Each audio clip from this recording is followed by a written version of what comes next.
o vəziyyət idi ki, maaşla mən özümə kafedən yemək ala bilmirdim ki, evdən yemək gətirirdim də. Hər zaman bankalarla zadlamaq üçün paketlə gedirdim evə. Sahil metrosunun yanında probkadır və Ferrari yanıb. Üstü açıq, belə gözəl, mükəmməl.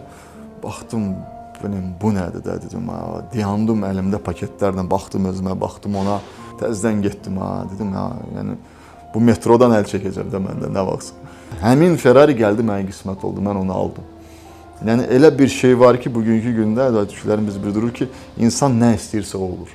Gəldim Azərbaycana, düşündüm ki, öz biznesimə sahib olmalıyam. Yəni bildiyim işlə məşğul olmalıyam, istədiyim işlə məşğul olmalıyam.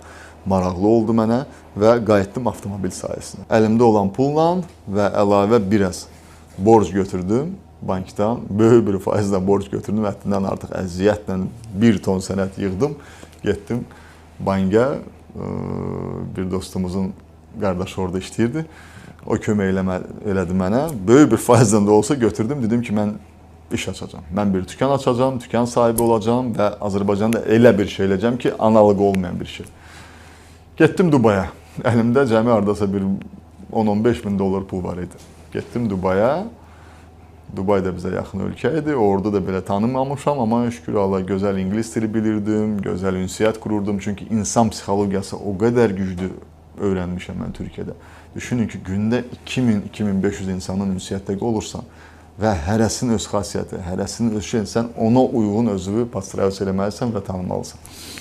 Mənə maraqlı idi. Maraqlı idi, tanıdım, qorxmadım. Sizə də deyirəm doğrudan da, yəni öyrənin. Heç vaxt öyrənməyə, oxumağa, ünsiyyət qurmağa gec deyil. Yəni demirəm ki, institut oxumayım, demirəm ki, şey oxumayım, o da lazımdır. Hamısına lazım. Amma mənim institutum, mənim məktəbim, mənim universitetim oldu Türkiyə. Dubayda getdim, danışdım bir neçə dükanlarla, tanımadığım yerlərlə. Elə oldu ki, axtarışa başladım. Heç kim mənə kömək eləmədi. Elə bir prinsipə deyirdim ki, bir kömək eləyin, yol göstərin, dükan deyin, aptavo yer haradır, heç kim demirdi. Getdim özüm axırı. Tapdım. Danışdım, bir-bir gəzə-gəzə, oranın da istisi, hər zaman isti məndən əl çəkmirdi. Türkiyənin istisi, Dubayın istisi. Düşünün ki, orada dostlaşdım, yaxşı bir əlaqələr qurdum, kontraktlar bağladım və elə oldu ki, insanlar mənə səmiyyətimə inandılar, insaniyyətimə inandılar, gördülər ki, gənc adamdır, gəlin buna kömək elə. 15 minlik malın yerinə aradasa bir 50 minlik mal verdilər borca. Yəni onu hər kəs eləməzlər. Mən bugünkü günə görə fikirləşirdim ki, doğrudan da necə oldu? Kömək elədilər, verdilər, faizə işlədik, biraz əlavə pul ödədim onlara, amma gəldim Bakıda möhtəşəm bir dükan, showroom açdım. 3 dənə böyük vitrinli. İçəri girən deyirdi ki, yəni bura Amerikada,